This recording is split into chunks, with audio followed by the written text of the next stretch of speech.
আসসালামু আলাইকুম। কেমন আছেন সবাই? আশা করি সবাই ভালো আছেন। আজকে কি বানানো হবে তা আপনারা নিজ চোখেই দেখতে পাবেন। একটু অপেক্ষা করুন। চলুন শুরু করা যাক। প্রথমে 2 কেজির মতো খুদের চাল নিয়ে নিলাম। এখন এগুলোকে ভালোভাবে ধুয়ে নিতে হবে। তারপর আগে থেকেই মুসুরির ডাল 15 থেকে 20 মিনিট ভিজিয়ে রাখা ছিল। সেটা পানির কল ছেড়ে ভালোভাবে ধুয়ে নিতে হবে। ধুয়ে নিতে নিতে একটা কথা শেয়ার করা যাক। যারা তেমন কোনো খাবার খেতে পারে না কিংবা মুখে রুচি নেই, তাদের জন্য বলছি, পুরো রেসিপিটা দেখে বাসায় নিজেরা বানিয়ে খেয়ে দেখবেন। মুখের রুচি না থাকলেও ইচ্ছে মতো খেতে পারবেন। আপনাদের সাথে গল্প করতে করতেই ধুয়ে নেওয়া শেষ হলো।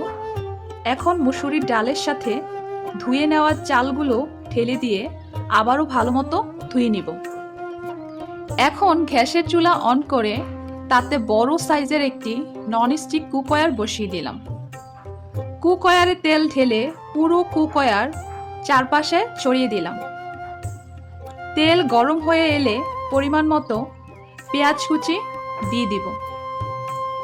এখন নেড়ে চেড়ে নিতে হবে। কিছুক্ষণ নেড়ে চেড়ে নেওয়ার পর এতে 1 টেবিল চামচ রসুন বাটা, 1 টেবিল চামচ আদা বাটা দিয়ে দিলাম। ভালোভাবে পেঁয়াজের সাথে মিক্স করে নিব। পেঁয়াজের কালারটা লালচে হয়ে আসলে ধুয়ে নেওয়া মুসুরির ডাল আর খুদের চাল একত্রে দিয়ে দিব। এখন ভালোভাবে নেড়ে চেড়ে দিতে হবে যাতে ভালো মতো মিক্স হয়। অতঃপর আগে থেকেই 2 থেকে 3টা আলু কুচি কুচি করে রেখেছিলাম, সেগুলোও দিয়ে দিব। এখন আবারও নেড়ে চেড়ে 2 থেকে 3 কাপ পরিমাণ পানি দিব। পাশাপাশি কিছুটা নেড়ে চেড়ে নিব। 7 থেকে 8 মিনিট পর যখন পানিটা সাইডে দিয়ে কিছুটা বলক আসা শুরু করবে, তখন ওই 10 থেকে 12টা আস্ত কাঁচামরিচ দিয়ে দিব। পাশাপাশি 1 চা চামচ পরিমাণ লবণ দিয়ে দিব। 1 চা চামচ করে 2 চা চামচ হলুদের গুঁড়া দিয়ে দিলাম। এখানে হলুদ কিছুটা কালার নিয়ে আসতেও কি সাহায্য করে। কিছুক্ষণ নেড়ে চেড়ে ঢাকনা দিয়ে ঢেকে দিব। 15 মিনিট পর ঢাকনা উঠিয়ে আবারও ভালো মতো নেড়ে চেড়ে ঢাকনা দিয়ে দিব। আধা ঘন্টা রেখে দিব যাতে চালটা সিদ্ধ হয়ে আসে। পরবর্তী ঢাকনা উঠিয়ে দেখা যাবে পানিটা পুরোপুরি শুষে নিয়েছে। এখন আরও কিছুক্ষণ ভালো মতো নেড়ে চেড়ে নিব। ভালো করে উল্টিয়ে পাল্টিয়ে দিব যাতে ভিতরে জমে থাকা ভাপটা বের হতে পারে। চাল আর মুসুরির ডাল 90% সিদ্ধ হয়ে এসেছে। কি দর্শক, এটা কি তৈরি করা হচ্ছে বলে মনে হয়? আইডিয়া করেন তো। হ্যাঁ দর্শক, ঠিকই ধরেছেন। এটা হচ্ছে খুদের ভাত বা আঞ্চলিক ভাষায় এটাকে বৌয়া বলা হয়ে থাকে। খুবই সুস্বাদু একটা রেসিপি। আমি জানি এটা সবাই পছন্দ করেন। এখন বৌয়াটাকে একটা লেভেলে শেপ দিয়ে ঢাকনা দিয়ে ঢেকে দিব আর চুলার আঁচ একেবারে কমিয়ে দিব, বাকি 10% হওয়ার জন্য। কি দর্শক, কি ভাবছেন এখানেই রেসিপি বানানো শেষ? আরে না, পিকচার আবি হাফ টাইম বাকি হে মেরে দোস্ত। এখন আরেকটি পাত্রে পরিমাণ মতো পেঁয়াজ কুচি, পরিমাণ মতো কাঁচামরিচ, পরিমাণ মতো আস্ত রসুন আর 8 থেকে 10টা চাপা শুটকি নিয়ে নিব। এখন কড়াইয়ে একে একে পেঁয়াজ গুলো দিয়ে দিব। কাঁচামরিচের সাথে 2 থেকে 3টা শুকনো মরিচ দিয়ে দিলাম, সাথে রসুনগুলো দিয়ে দিলাম।